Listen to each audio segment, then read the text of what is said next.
नमस्कार, संगीताच लाईफस्टाईल या चॅनलवरती तुमचं स्वागत आहे. आज आपण इथे साडीतून फ्रॉक बनवणार आहोत. प्लेटवाला फ्रॉक आहे 42 छातीचा. ही आहे साडी. याच्यातून आपल्याला फ्रॉक बनवायचा आहे आणि त्याच्यासाठी इथे मी 4.5 मीटर अस्तर घेतलेले आहे. बटर कापड आहे अस्तरचा. पहिल्यांदा इथे मी कमरेच्या वरच्या साईडचे कटिंग करून घेणार आहे. तर इथे मी फोल्ड करून ठेवले एकदा अस्तर आणि परत एकदा फोल्ड करून घेतले.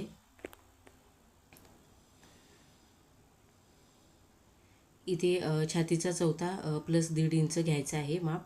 त्याच्या मापाने मी फोल्ड करून घेतले आणि कटिंग करून घेते. आता आपल्याला इथे माप टाकायचं आहे. डीप नेक आहे. पुढचा गळा आणि पाठीमागचा गळा देखील डीप आहे. तर त्याच्यासाठी इथे मी शोल्डर किती घेतली ते तुम्हाला सांगते. कमर उंची आहे 14.5 इंच. त्याच्यामध्ये 1 इंच घेऊन इथे 15.5 इंचावर मी माप टाकून घेतले. इथून सरळ चॉक मारून घ्यायचा.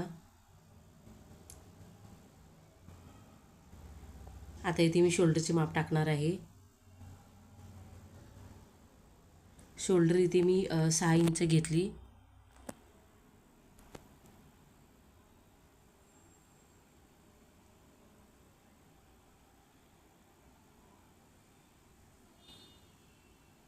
मुंड्यासाठी 6.5 इंच घेतलेले आहे. इथे आपल्याला छातीचे माप टाकायचं आहे. 42चा चौथा 10.5 इंच अधिक 1.5 इंच मार्जिनचे घेतले. इथे कमरेचे माप टाकून घ्यायचं आहे. 36 इंचाची कमर आहे. 36चा चौथा 9 इंच अधिक 1 इंच टक्ससाठी घेतले आणि 1.5 इंच मार्जिनचे पुढच्या साईडला जे फोल्ड करून ठेवलेला आहे तो कापड बराबर राहिलेला आहे 1.5 इंचाचा. इथून मुंड्यासाठी 1 इंच घेऊन गोलाई देऊन घेतली. गळारुंदी 3 इंच घेतली आणि 1/2 इंच डाऊन करून घ्यायचे गळ्याच्या साईडला, म्हणजे शोल्डर उतरत नाही. इथे पाठीमागच्या गळ्याची उंची मी 8.5 इंच घेतलेली आहे क्रॉसमध्ये आणि गळारुंदी 3 इंच घ्यायची. जेवढी आपण वरच्या साईडला घेतली तेवढीच खालच्या साईडला देखील घेतलेली आहे गळारुंदी. इथे गोलाकार काढून घेतला पाठीमागच्या गळ्यासाठी. पुढचा भाग आणि पाठीमागचा भाग दोन्ही एकसोबत कटिंग करून घेते.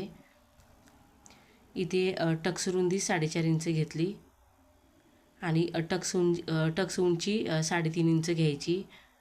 अशा प्रकारे इथे मी कट देऊन घेतले. आता इथे माप टाकून झालेले आहे. मी आहे तसेच कटिंग करून घेते. त्याच्यानंतर आपल्याला इथे पुढच्या भागाची कटिंग करायचं आहे. तर इथे मी अस्तर कटिंग करून घेतले. ते आतल्या साईडचा पार्ट एक साईडला करून घेते. अशा प्रकारे उलट्या साईडून फोल्ड करून घ्यायचा.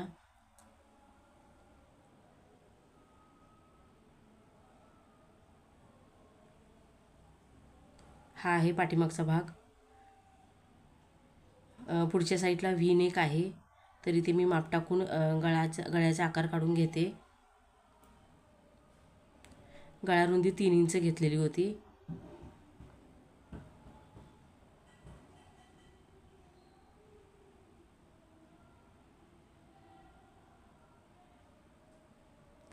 इथे मी क्रॉसमध्ये गळ्याची उंची 8 इंच घेतलेली आहे. पुढच्या गळ्याची उंची व्ही नेक आहे.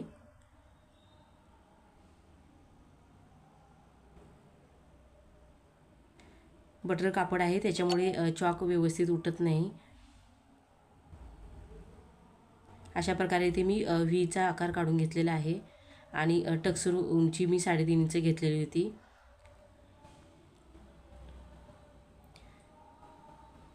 इथून मुंड्या साईडून थोडासा आतल्या साईडून आकार काढून घ्यायचा पुढच्या भागासाठी. अशा प्रकारे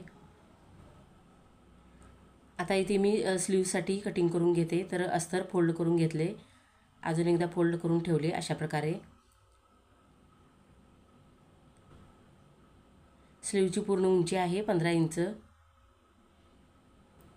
आता आपल्याला इथे जे मुंड्याचा आकार आलेला आहे पाठीमागच्या भागाचा तो मापून घ्यायचा. वरच्या साईडला अर्धा इंच सोडून द्यायचे, शोल्डरमध्ये जाईल आणि इथे अशा प्रकारे मापून घ्यायचे. 10 इंच आलेले आहे प्लस 1.5 इंच, म्हणजे 11.5 इंचाची बाही आली पाहिजेत.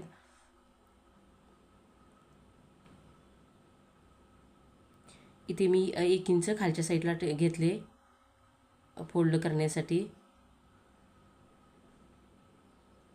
आता आपल्याला इथे स्लीवच्या उंचीचे माप टाकायचं आहे.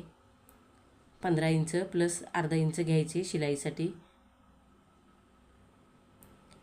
इथे मी 15.5 इंचावर माप टाकून घेतले. त्याच्यानंतर सरळ रेष आखून घ्यायची. इथून 1 इंच घ्यायचे आणि इकडून आपल्याला क्रॉसमध्ये 11.5 इंच येते की नाही ते चेक करायचे. अशा प्रकारे इथे मी 11.5 इंचावर माप टाकून घेतले आणि इथून 4 इंच घ्यायचे खालच्या साईडला.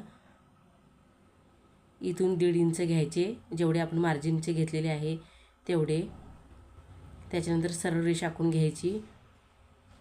दंडगेर आहे 10 इंच, तर मी ते 5 इंच अधिक 1.5 इंच मार्जिनचे घेतले. अशा प्रकारे इथे स्लीवचे माप टाकून झालेले आहे. आता मी कटिंग करून घेते.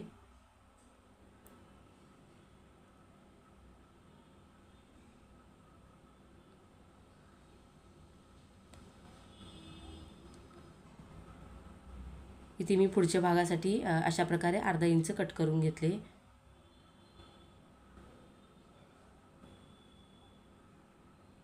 आता इथे पुढच्या भागाचे आणि स्लीवची कटिंग करून झालेले आहे. आता आपल्याला इथे खालचा जो घेर आहे त्याचे कटिंग करायचं आहे अम्ब्रेलामध्ये. तर मी अशा प्रकारे फोल्ड करून घेतले अस्तर. आता इथे मी कमरेचे माप टाकून घेते. कमर आहे 36 इंच, त्याचा चौथा 9.5 इंच प्लस अर्धा इंच घ्यायचे. म्हणजे इथे 9.5 इंचावर मी माप टाकून घेतले. सरळ रेष आखून घ्यायची आणि परत एकदा अशा प्रकारे चेक करायचे. दोन्ही साईडून बराबर माप आले पाहिजेत. जर कमी जास्त होत असेल तर बराबर करून घ्यायचे. अशा प्रकारे इथे मी दोन्ही साईडला 12 इंच आलेले आहे. आता इथे खालच्या घेरचे उंचीचे माप टाकायचं आहे. खालचा जो कमरेच्या खालचा घेर आहे तो 39 इंचाचा आहे आणि साडी पातळ आहे, तर मी इथे -2 इंच अस्तर करायचे असते, पण मी ते 1 इंचच केलेले आहे.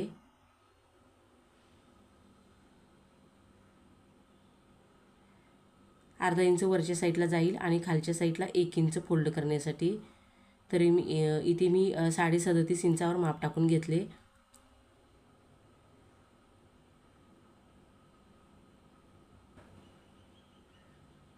अशा प्रकारे इथे मी माप टाकून घेतले 37.5 इंचावर. अस्तर कमी पडते, हे 2 वरचे पार्ट आहेत तिथे, तर आपल्याला हे कटिंग करून झाल्यानंतर वरच्या साईडला जोडून घ्यायचे आहे आणि मापाने कटिंग करून घ्यायचं आहे.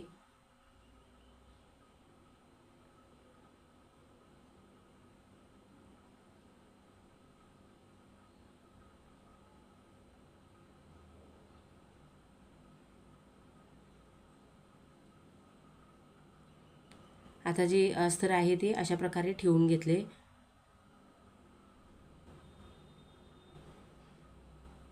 परत एकदा चेक करून घ्यायचे आणि बराबर मापाने अशा प्रकारे माप टाकून चॉक मारून घ्यायचा.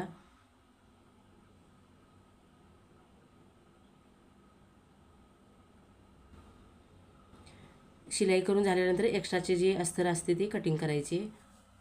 अशा प्रकारे इथे मी उलट्या साईडला चॉक मारून घेतला. आता इथे कमरेच्या साईडची कटिंग करून घेते. अशा प्रकारे आपले घेरचे कटिंग झालेले आहे. आता इथे मी साडी आहे ती पदराच्या साईडून अशा प्रकारे फोल्ड करून घेतली. इथे मी कमरेच्या वरच्या साईडची कटिंग करून घेणार आहे.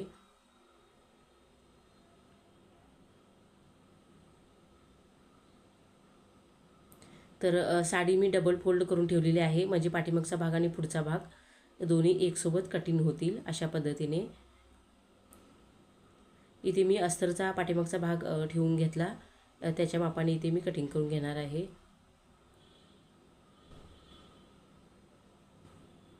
अस्तर बराबर ठेवून घ्यायचे.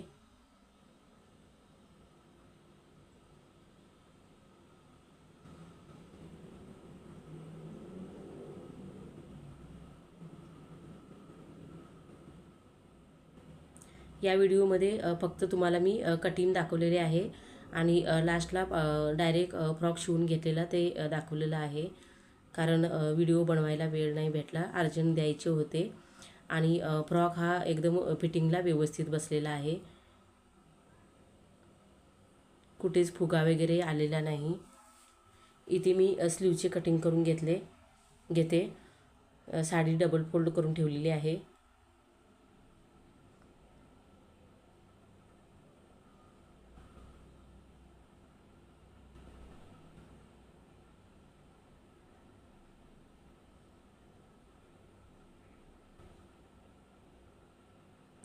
अशा प्रकारे इथे मी स्लीवचे कटिंग करून घेतले. आता आपल्याला इथे जी साडी आहे त्याच्यामध्ये खालच्या घेरसाठी कटिंग करून घ्यायचं आहे.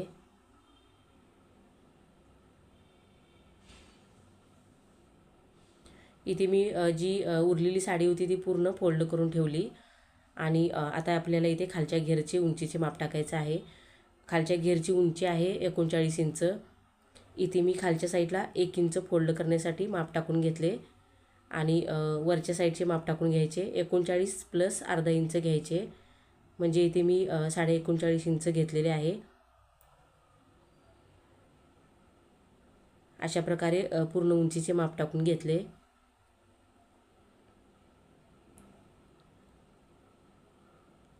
जेवढा पण साडीचा घेर आहे तेवढ्यामध्ये पूर्ण घेरमध्ये आपल्याला प्लेट टाकून घ्यायचे आहेत.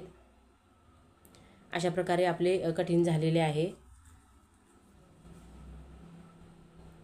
इथे तुम्हाला दाखवते पूर्ण फ्रॉकचे स्टिचिंग कसे केले ते. पुढचा गळा व्ही नेक आहे आणि मी पाठीमागच्या गळ्याला नॉट्स लावून घेतलेले आहेत. अशा प्रकारे पुढच्या साईडच्या प्लेट छान आलेल्या आहेत.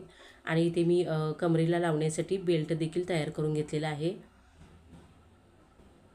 इथे बेल्टला हुक लावायचा बाकी आहे.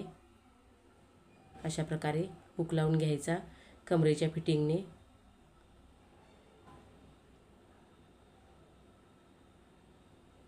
हा आहे पाठीमागचा भाग आणि पाठीमागच्या साईडला मी नॉट्स लावून घेतल्या आणि अशा प्रकारे लटकन लावून घेतलेले आहेत. तुम्ही बघू शकता छान झालेले आहे. प्लेट पण छान आलेले आहेत आणि फिटिंगला देखील छान आलेला आहे फ्रॉक. फ्रॉकच्या खालच्या साईडची अशा प्रकारे बॉर्डर आहे, ते मी 1 इंच फोल्ड करून घेतली. साडी पातळ आहे त्याच्यासाठी इथे मी अस्तरची उंची पूर्ण घेतलेली आहे. तुम्हाला जर हा व्हिडिओ आवडला असेल तर नक्की कमेंट करून सांगा.